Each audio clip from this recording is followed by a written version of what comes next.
దేవగౌడ కొడుకు ఇప్పుడు దేశం విడిచి పారిపోయాడు. ఇది పెద్ద సంచలనం సృష్టిస్తున్నటువంటి మాట. దేవగౌడ మనవుడు ప్రజ్వల్ రేవಣ್ణ ఆదివారం ఉదయం బెంగళూరు నుంచి ఫ్రాంక్ఫర్ట్కి బయలుదేరి వెళ్ళిపోయాడు.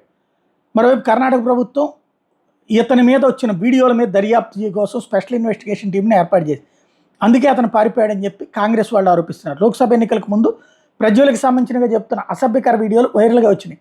ముఖ్యంగా హసన్ జిల్లాలో ఇవి ఎక్కువగా ప్రచారంలోకి వచ్చినాయి. ఈ నేపథ్యంలో సిద్ధరామయ్య దీని మీద స్పందిస్తూ నిజానిజాలు నిగ్గుదేల్చేందుకు సిట్ ఏర్పాటు చేస్తున్నట్టు ప్రకటించారు. మహిళల మీద లైంగిక వేధింపుల కోణాన్ని కూడా దీనిలో దర్యాప్తు చేస్తూ ఉన్నారు.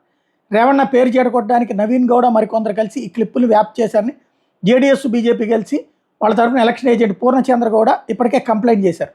అవి మార్పుడు వీడియోలని హసన్ లోక్సభ నియోజకవర్గ పరిధిలో నవీన్ మరికొందరు ఓటర్లకు పంపించారని చెప్పి వీళ్ళు ఆరోపించారు. రేవణ్ణకు ఓటేద్దని వాళ్ళు కోరారని చెప్పి ప్రకటించారు. మరోవైపు రాష్ట్ర మహిళా కమిషన్ చైర్పర్సన్ ఈ అంశం మీద దర్యాప్తు చేసేందుకు సిట్ ఏర్పాటు చేయాలని ప్రభుత్వానికి లేఖ రాశారు. ఆ లేఖ ఆధారంగా ఇప్పుడు దర్యాప్తుకి ఆదేశించారు.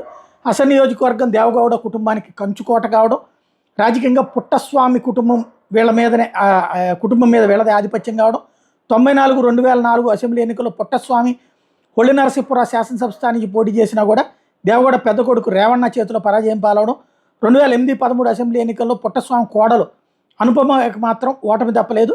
అదే సందర్భంలో గతేడాది జరిగిన అసెంబ్లీ ఎన్నికల్లో కూడా పుట్టస్వామి మనవడు శ్రేయస్ పటేల్ కాంగ్రెస్ అభ్యర్థిగా పోటీ చేస్తే 3152 ఓట్ల తేడాతో రేవಣ್ణ చేతిలో ఓడిపోయాడు. పార్లమెంట్ ఎన్నికల్లో ఇరు కుటుంబాలకు చెందిన వాళ్ళే మళ్ళీ పోటీ పడుతున్నారు. ఓడిపోతా ఉన్నటువంటి నేపథ్యంలో ఈ కొత్త ఎత్తు వేశారు. ఈ నేపథ్యంలో అతను మాత్రం విదేశాలకు పంపించేశారు. ఇక్కడ మరి ప్రజలు ఎలాంటి తీర్పిస్తారో చూడాలి.